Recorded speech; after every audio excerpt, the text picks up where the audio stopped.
welcome back to the channel. Today I'm at Thoresby Park. They've got a museum here and a big tank, as you can see. So I'm going to have a wander around the museum, and also I'm here for a full weekend because they've got a wartime weekend going off down that way. So I'm going to go around that and show you, and I've also got the wife here and Sid the dog. So yeah, I'll catch you in a bit.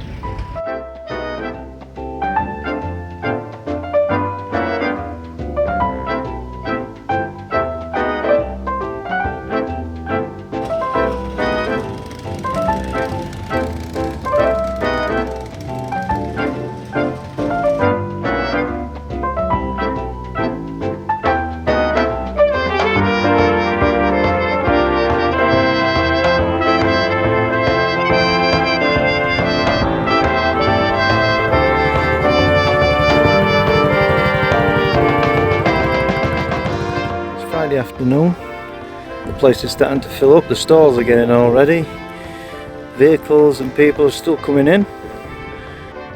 It's going to be a good weekend, it looks. The weather is looking good. Look at that, blue sky, that's what we want. Everybody's busy building the displays up. It's looking really good, looking really good. It's going to be quite a big event, but looks of this. There's lots and lots of vehicles and military stuff. I've heard, I'm not sure, there's going to be about 500 reenactors all in all. So yeah, can't wait for tomorrow. It's now getting late on Friday. I'm going to go back and probably get a brew or maybe even a beer, but don't tell nobody. So I shall leave you here. We'll come back in the morning and have a look around this show. Bye for now. Well, we're back. It's Saturday morning, and it is absolutely a beautiful day, as you can see, and the place is filling up. The reenactors, everyone seems to be in dress, fancy dress and historical dress. It's absolutely brilliant.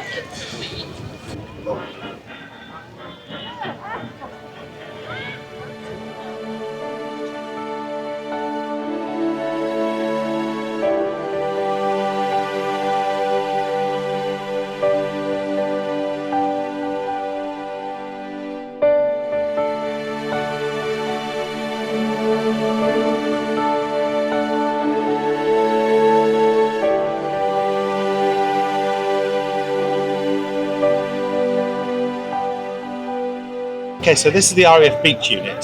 The role of the RAF Beach Unit was to supply everybody in the unit with whatever they needed. So it could be petrol, weapons, ammunition, even down to a pair of socks, which are down there, to medical supplies, to flying helmets, down to a signalling lamp, which is down there. On the Morse code, that's a daytime signalling lamp. But it had just been this very, very small selection of what would have been taken the RAF. Thank you.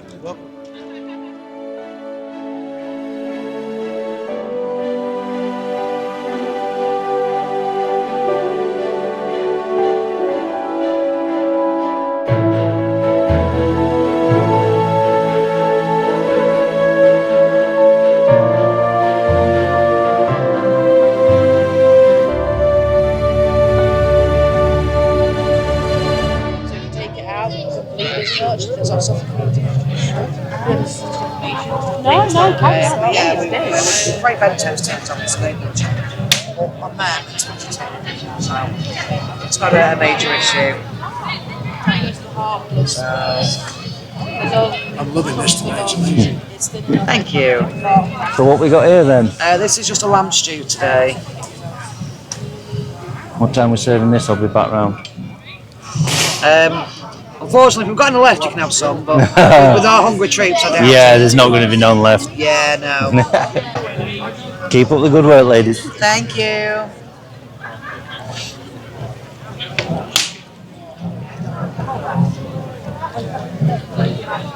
Oh look, my new assistant today.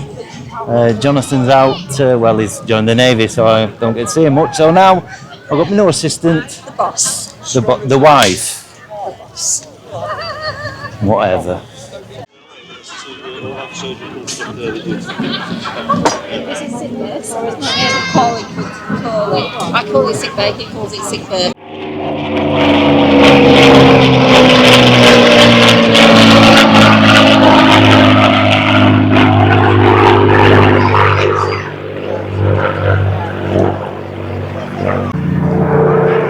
Wow. Wow.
Can you tell us what you got on display here? Yeah, so we're doing a US Graves Registration Company, and their job was to collect the wounded and the dead.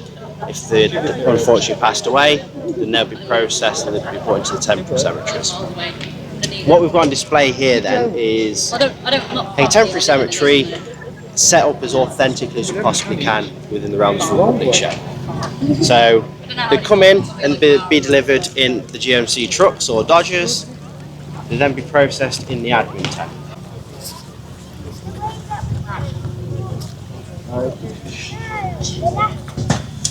So you'd have the field desk setups, typewriters. Everything you see here is all original and authentically set up, even down to we've recreated the forms, the weekly reports of what they would bury. So that's what had to be filled out each week of every person that got buried. So as you came out of the admin tent, they've obviously processed the bodies and the names and recorded them. We'll go into the personal effects tent. In the personal effects tent, this is where they would sort out all of that person's belongings. So unfortunately, they would have things like photographs, they would have webbing, they would have rations. So it'd be put onto a table like this and someone would be in charge, usually an officer, of recording the information. So all of this has been in the soldier's pocket, so we've got things like grenades. So that's government issue. That will go back into circulation. Short on supplies, we needed those. Personal photographs then. They would go into these PX bags or personal effects bags. It's got next of kin, address, the battle area that they were within. All that personal items got put in there. It'd be recorded and then it'd be sent off home. That would then go back to the families and they would receive what was in their pockets. Anything like webbing, that all got piled up, got processed, and then that would go back into circulation as well, depending on what was needed. Once everything's been sorted on the PX, then we'd go to the actual plot of graves, and this is where the bodies would be buried. So what you can see in front of you is one plot of 144 markers. Your average temporary cemetery had 9 to 18 plots. Once they filled up, then they would close that cemetery and open a new one.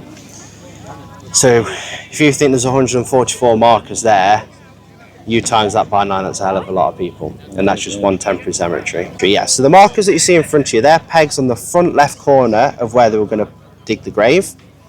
And they would dig 6.5 feet long, 2.5 feet wide. Once that was dug, they'd put in a temporary marker, which is the wooden, just a plain wooden triangle. Once they'd, because they were putting more bodies in the ground than they were making the crosses. So they used temporary markers. Once they'd made the cross or the Star of David, depending on their religion, they would then put the crosses in, and then eventually they'd put the names on as well. All bodies were buried in a white sheet. and then they would either have the dog tag on them and then one on the cross, or if they didn't have one of the dog tags, they would have a green glass bottle that would have all their information in, and it was buried under their armpit with the body.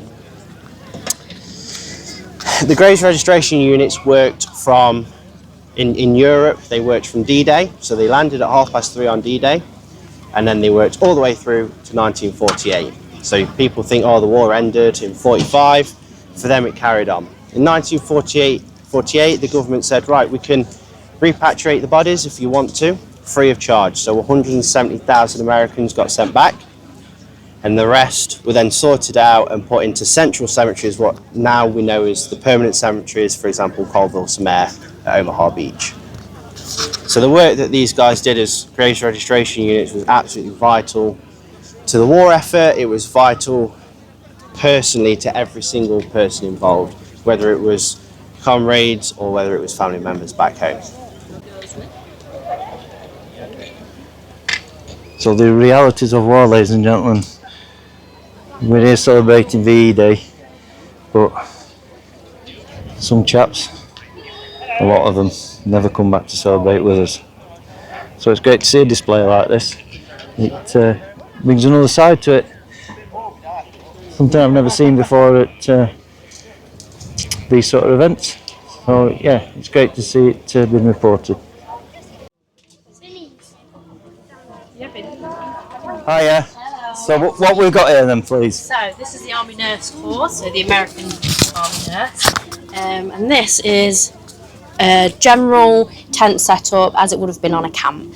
So this side we've set up as if they've been stationed here for a while, so you've got the foot locker with personal items in, and then you can store kit in there as well. Original beds, original blankets and original sleeping bags. And these are like sweetheart cushions, so if my partner was in the war, he might send one of them back to me at home. Bedside table set up, just with your own personal bits in there. And then this side we've set up as if you've just got here, you've put your wash kit out, your kit bag's at the end of your bed, and you've literally just unpacked. So now here we've got a bit of a washing display. So we've been hand washing our clothes, putting them on the clothesline in the area to dry out, and then you'd have, some people would have a personal wash in a helmet if that's all they could get hold of.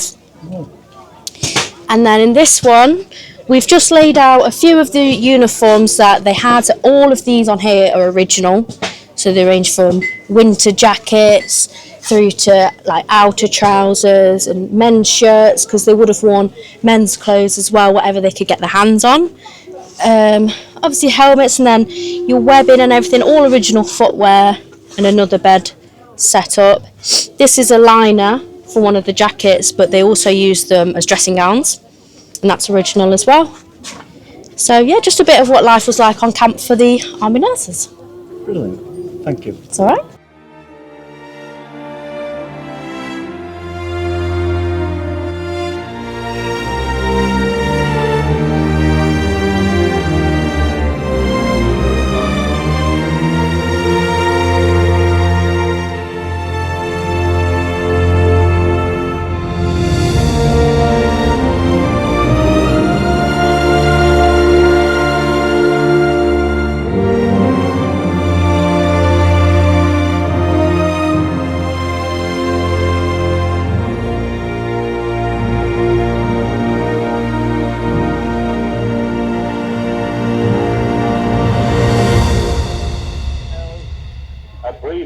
Period of rejoicing.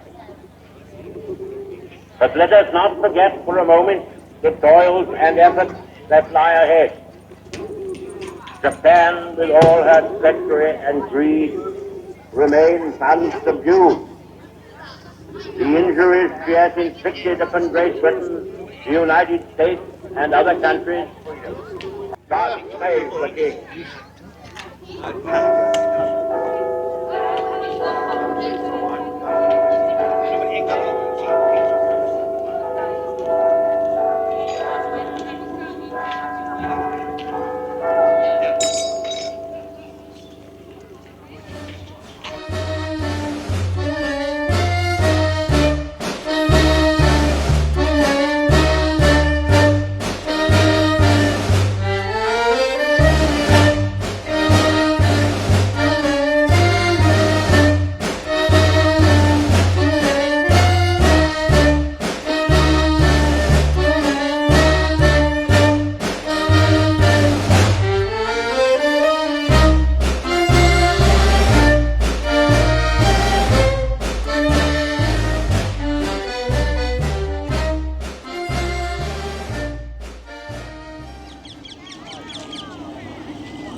That's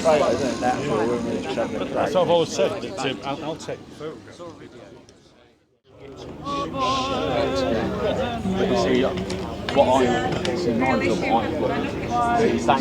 Hey, hi, good afternoon. Welcome to 693 Squadron's Dispersal. Do you want to follow me?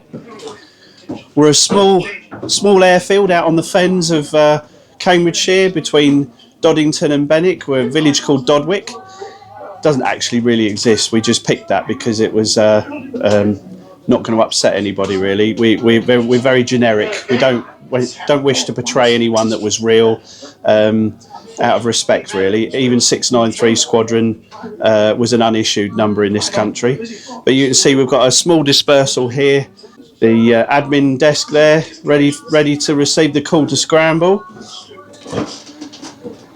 CO's office with Tigger the dog. Very obedient, very easy to look after. He's very chilled out. Very chilled out, yeah. Even in this heat, bless it. It's very easy to look after. We've got the logbook there. A lot of the items we've sourced are legitimate 1940 items, including the 1940s, including the typewriter, which is actually Mark's granddad. So the reason that we do what we do is sort of in honour of everybody, but also our grandfathers who all served in the RAF in the war, and they even form part of our squadron list. So they're always here with us. A lot of the bits and bobs that we actually inherited from our grandfathers, which is what we've put on display to sort of make it a little bit more real. Got our potbelly stove. Which I'm quite impressed with. Yeah, it's not real.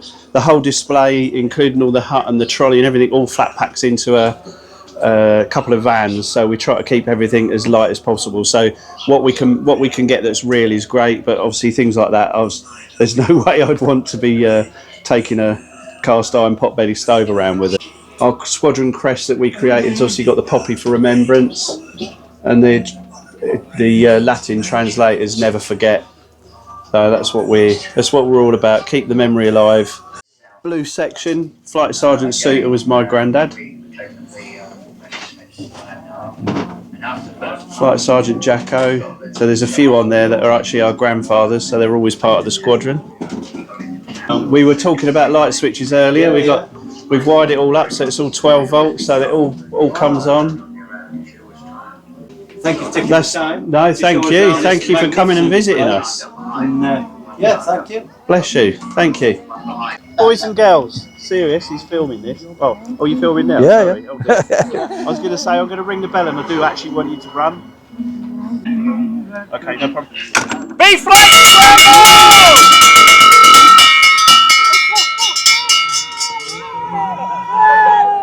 The pub's open!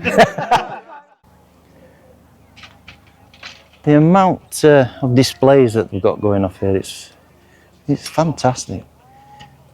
There's absolutely everything, from different services for wartime to even French resistance and things like that. It's brilliant. And I've said this before, that the amount of vehicles, it's just brilliant. Definitely be back next year. Definitely.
Good morning everyone, it's Sunday morning, it's another glorious day here at the Wartime show, and it's looking good. Today hopefully we'll capture the battle. There's a reenactment battle that's going to be taking place.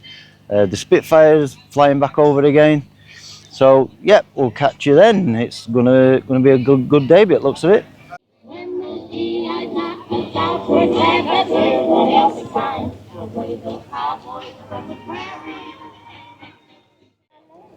Morning.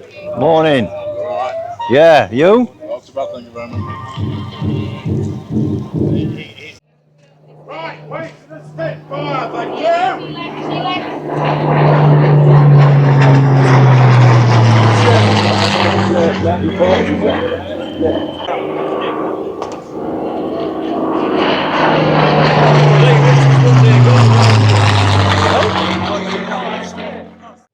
March on! The standard!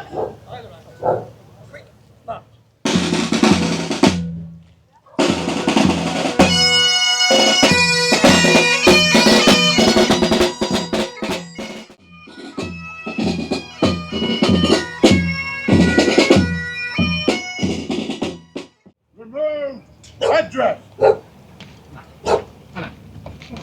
Ladies and gentlemen, we're here today to commemorate the 80th anniversary of the ending of the war in Europe.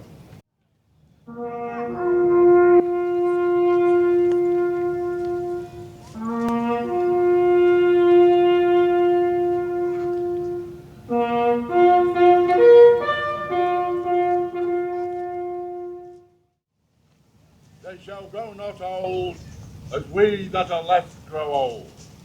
Age shall not weary them, nor the years shun them. When you grow old, tell them of us, and say for your tomorrow we gave our today.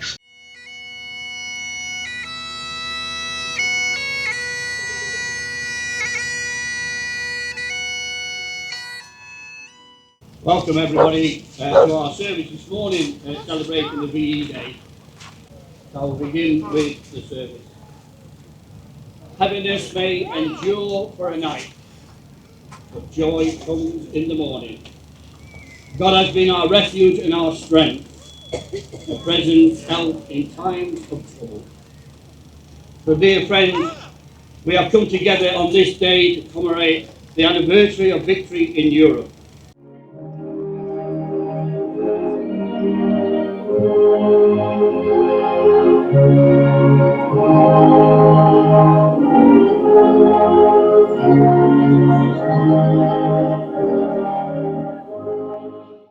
Gentlemen, replace headdress.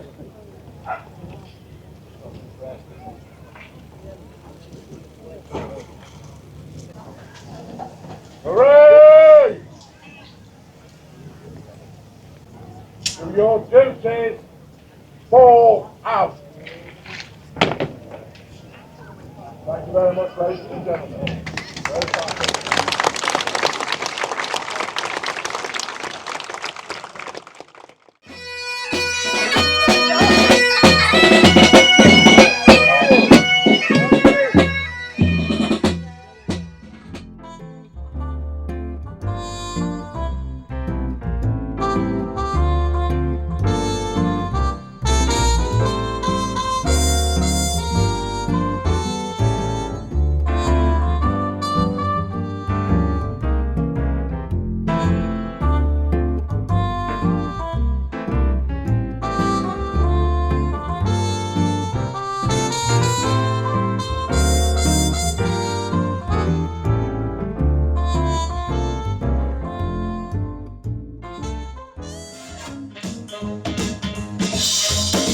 Every time it rains, it brings pennies from heaven.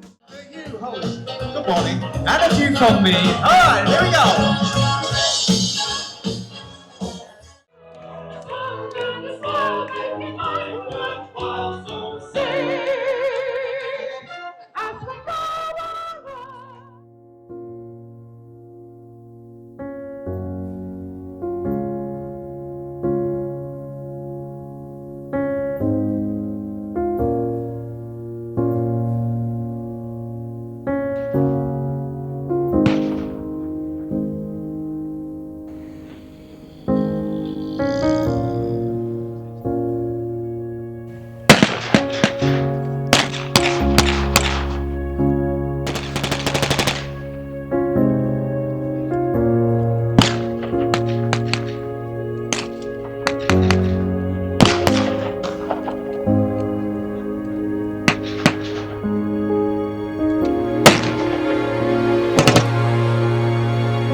Well, everyone is leaving. It's been another glorious day, and what a fantastic weekend it's been. The spirit of wartime weekend here. You've got to come. Get here for next year. It's free, so there's nothing to put you off. It's absolutely free to come in, and it's really good. You'll have seen through the video, hopefully. I've tried to get as much of it in as I can. I've still missed loads. Yeah, there's not a lot left. The stall holders are going, the exhibitors are packing up, the recreators have all gone home. So there's nothing much for me to say except hope you enjoy the video. If you have, please like and subscribe, and then we'll catch you on the next one. So cheerio.